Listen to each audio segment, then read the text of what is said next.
If you do something for water, water gives to everything for us. Water is Earth's most precious gift.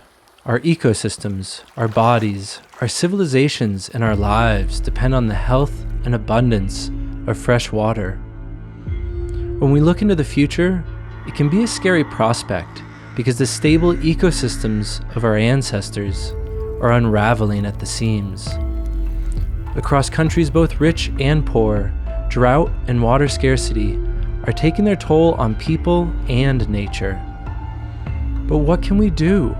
What are the solutions when cities are running out of water, forests are engulfed in flames, and farmland is turning to desert? Over the last century, governments around the world looked to the wealthiest nations for solutions to water shortages. We dammed ancient rivers, created massive reservoirs, and built enormous irrigation systems to transport water from mountains to deserts. But these expensive systems have not actually solved our water problems. In fact, they seem to have made them worse.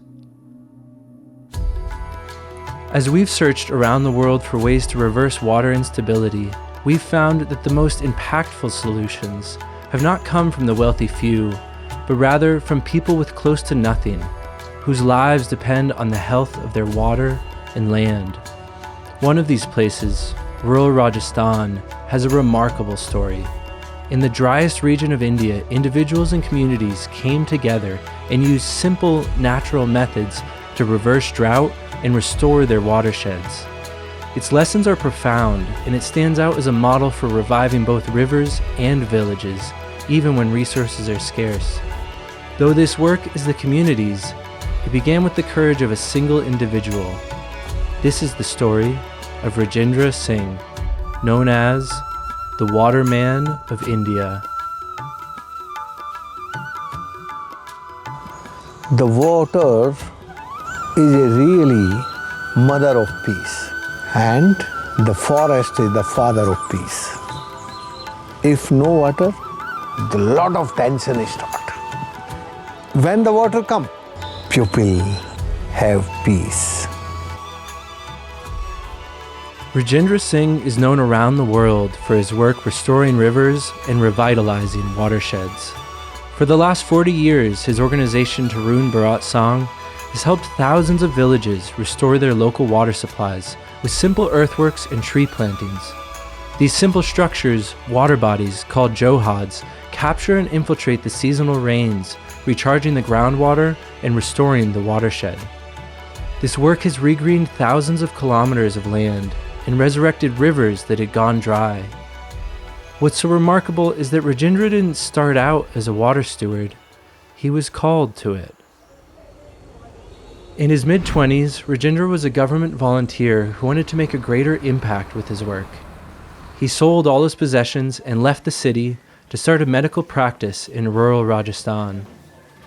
As he was treating elderly villagers for night blindness, he met one village elder who showed Rajendra a more powerful way to help the community.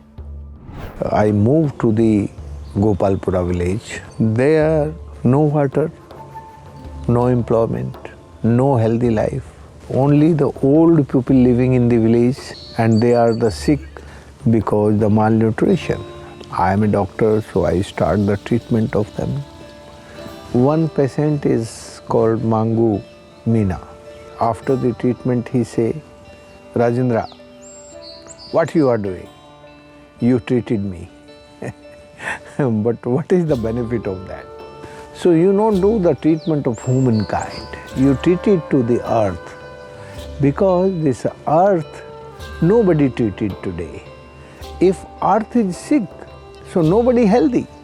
So if you are treated to the earth treat to us and make healthy. And I'm listening him. And after that he told me, Rajendra, you stop your medicine, you stop your education. You start the water conservation and stop evaporation. Over the coming days, Rajendra received his education on the water cycle. Mangu Kaka lowered Rajendra into various wells, showing him the different geological layers within the landscape. In some areas, they saw horizontally fractured geology, and in others, vertical fracturing within the earth. They observed how in places with vertically fractured geology, the trees grew taller and stronger because they were able to access the groundwater. So he teach me. He take me in a leather box and put 150 feet deep in the well. And after 5 minutes take out, and he asked, what do you see in the well? I seen a vertical fracture in the first well. What type of the tree there? So he asked me, you see that what type of the tree here? So where the vertical confined fracture, so the long tree and the long root going deep. Where the horizontal fracture, so no tree, just shrubs. So he teach me the underground aquifers with trees, with forest, with vegetations. Simple way he teach me. And next day he take me where the water come from the height on the ridge and with the stream moving. So he told me, you make a water body here. Mangu Kaka took Rajendra to a place with tall trees and vertically fractured geology and told him to start building a water body there. Imagine a doctor in rural India, drenched in sweat, digging a hole. At first he was laughed at for digging in the earth, a task far below his class. But in the days and weeks that passed, he persevered. Eventually, some of the villagers started to join him, and with the help of the community, Rajendra completed the Johad before the seasonal monsoon.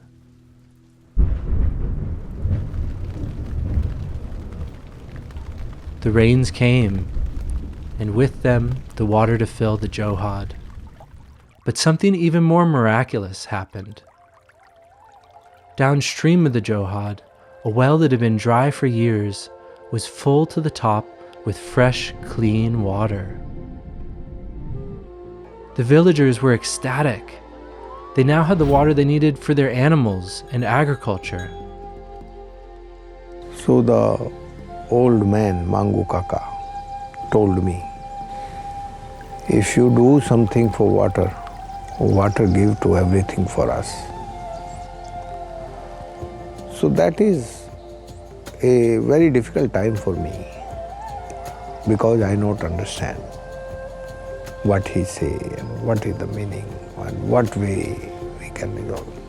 But when I completed first water body and I seen the water in the downstream of the well, that is a great memory for me. This first success gave Rajendra the confidence and community support to keep building more water bodies. As a few dozen projects snowballed into a couple hundred, the size and scope of this water work increased. Over 6 years, Rajendra worked with local villages to build over 375 water bodies, some as large as 244 meters. As time passed, the results became outstanding. Rivers like the Arvari, which were dry for decades, started to flow year-round. Each year, the landscape stayed green longer into the dry season. By 2001, over 4,500 check dams were constructed with the help of 851 villages. River systems like the Ruparal, Sarsa, Bagani, and Jawalawi came back to life. Water conservation and soil conservation is a real revolution. The conservation of water stopped the soil erosion, and that work stopped the drought in that village. So, because one old man called Mangu Kaka is my teacher, he teach me and I start the work. When before no water, no food, no fodder, nothing is in the village. So all young people migrated. When water come, all people come back. As much as this work benefited the land, it benefited the people even more. Villagers who once fled to the cities for work because of drought and poverty started to return. Female children who had been forced to stay home to help their mothers carry water were now able to go to school and learn to read and write. Desolate landscapes were restored to rich farmable land. Rivers became full of wildlife and fish once again. Before, we don't know when the rains come or not come. But now, the good rains come, temperature reduced. So that is the really big change. And the economically really big change. Before, when the no crops, no employment, no grains, no water. Now is the water, now is the grains. Now is the enjoyment in the villages. So this is a really big change in my community. By this time, over 6,500 kilometers of land that had once been in a state of extreme water stress now had year-round streams, green vegetation, and abundant groundwater. As water returned to the landscape, so did life. The vegetation transpired water into the air, cooling the temperature and creating more consistent rain. The land, which was once filled with despair, now had a new life. For his work, Rajendra was honored with the Stockholm Water Prize in 2015. But the work he started is far from over. Doctor Rajendra Singh 1985 से पहले 60 के दशक तक ये river perennial river थी, बहती थी। जहाँ से एक आदमी और औरत जा रहे हैं, ये इस नदी का उद्गम है और वो उस नदी का नीचे का हिस्सा है।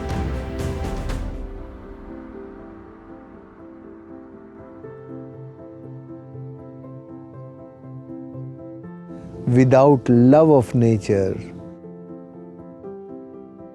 your education no meaning.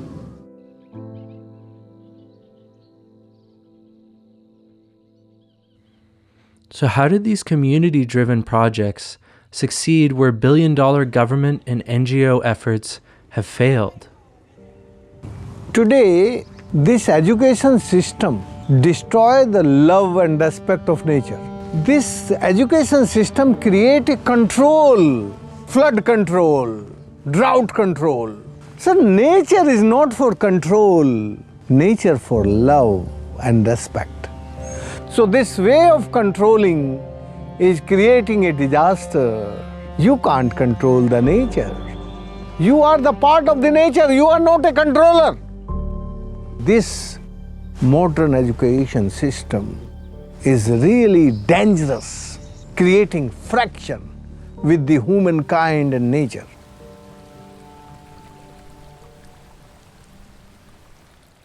Love and respect for nature are a key part of Rajendra's message. Because if people are to restore their watersheds, they need to learn how ecosystems function. And this comes from a deep connection to the land. By restoring nature, people see the impact they have on the land and reap the daily benefits of healthy water and soil. Because life in the village improves with the health of the ecosystem, solutions come from the community instead of the government. In contrast, the national government of India has largely dealt with water scarcity by trying to engineer its way out. The $3 billion Ganges cleanup project, launched in 2015, has seen little success, and recently, India had one of its largest dam failures. Despite the yearly growth of the economy and large infrastructure spending, water scarcity is increasing across India each year, with over 50% of the population currently living in extreme water stress. So why has Rajendra's movement been so successful? This work is really community-driven, decentralized water management model. First, I learn from the community, old people, and after that I give the training to the young people. This is not a private effort, this is not a company effort, this is not a NGO, not a government effort. This effort is a community, because if we not thinking about the common future, if we not give the equal respect to the community and nature, we can't make prosperity and peace. This change come in my region due to the community involvement. If they conserve the soil, they conserve the greenery. And the greenery sequestration of the carbon start. And the good rains coming in my region. Unlike a large dam, Rajendra's water restoration systems are carried out by local people with simple tools and earthworks. Water retention features like johads can be constructed quickly and cheaply across landscapes, and villages see the results after the first monsoon, as wells recharge, groundwater comes back, and river systems come back to life. Now, instead of fighting against nature, people use the yearly monsoon to restore their watershed. The nature is really God. Nature is a God. When we can flow with nature, the nature gives us the flow of peace and enjoyment. So how do these community-driven projects actually restore the water cycle? How is it possible to revive rivers and bring back rain in one of the driest regions of the world? In the context of Rajasthan, water comes in the form of yearly monsoons and then stays dry for the rest of the year. In a climate so hot and so dry, water is best stored underground to reduce evaporation. Rajendra's approach is to build structures which capture and infiltrate the seasonal rain and conserve the soil and the vegetation to keep the water and earth protected from the sun. And water every year come here, but the sun evaporate that. So increase recharge and decrease discharge. If no rains, so they have the fixed deposit in the bank of the earth, underground aquifer full with water. So they are taking water and they are using and they are growing crops. So that is big change. And now the water level come up, so not so much energy waste for taking water. By infiltrating water across the land and replanting vegetation and trees, groundwater recharges rapidly until it starts feeding the flow of nearby rivers. With the recharge of groundwater, seasonal rivers start to flow year-round. Even if the yearly monsoon fails, the farmers still have a healthy groundwater supply.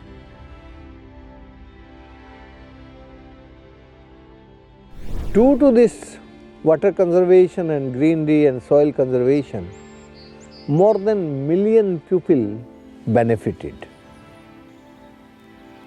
250,000 wells recharged.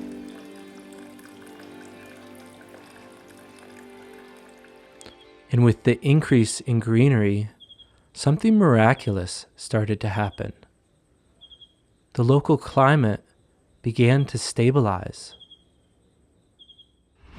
Due to the climate change, there is the red heat is very high, and due to the red heat, clouds come and they go away without rains. So my region is a rain shadow region. When I start the work, only 2% greenery there. Now is the 48% land under the greenery.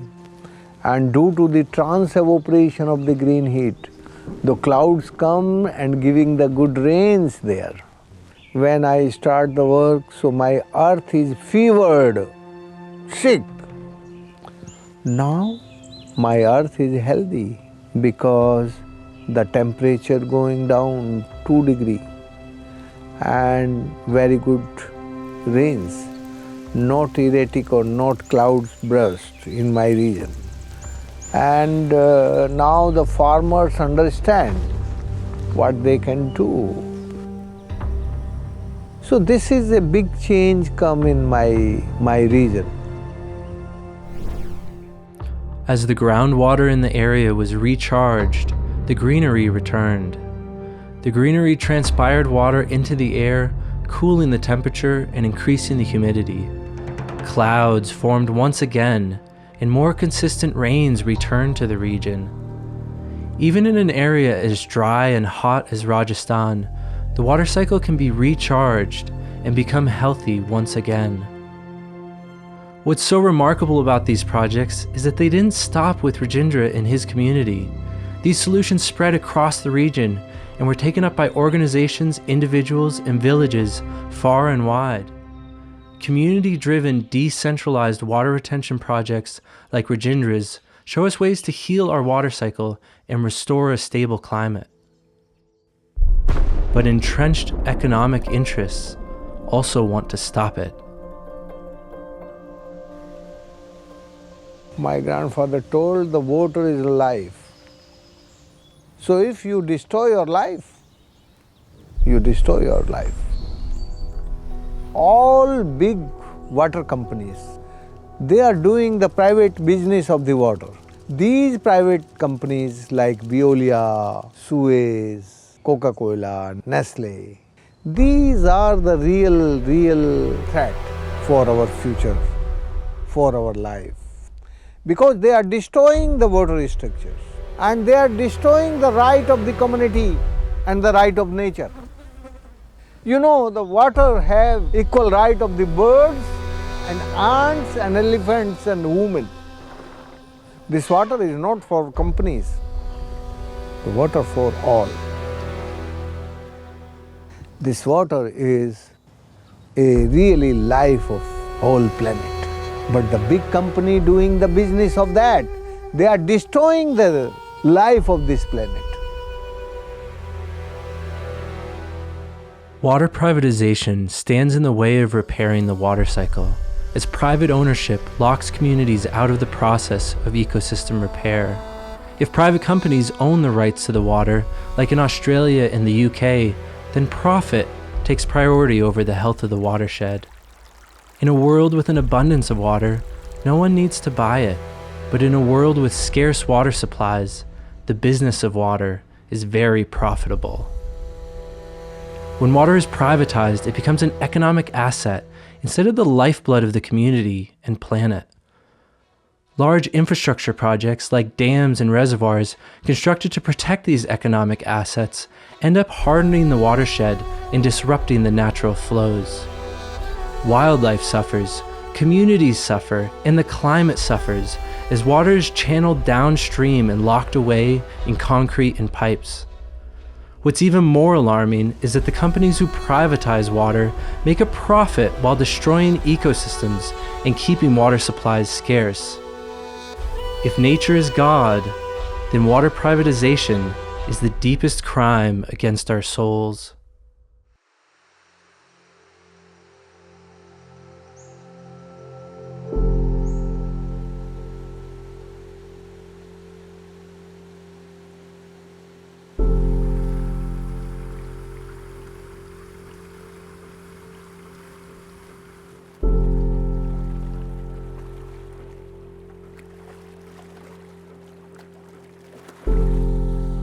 The water is a common property. We need the communitization of water. We done the big work, so that is not the privatized, that is the communitized. Despite the threat of water privatization, there's a profound opportunity for change. Rajendra's water story is inspiring, and it proves that communities have the power to restore the health of their environment. This is a model for reviving rivers and reversing drought around the world. If poor villages in the desert can restore their local water supply, then imagine what is possible if this work was supported with serious economic resources. We have just 9 inches rains in annual rain in Rajasthan. So if we done in Rajasthan, why not this work can done in everywhere, in the African and Central Asian and Western Asian countries. Everyone, everywhere, the same type of the work can do. And this planet can rejuvenate by the conserving water and soil and greenery. The beauty of water restoration is that anyone can have an impact on their water cycle no matter where they live. Decades of environmental damage can be reversed in a few years, and desolate land can be made fertile once again. If the poorest villages in India can come together to restore their water systems, then just imagine what you can do in your community. The people of the forest and marginalized can take action. They organized and they start rejuvenating the nature.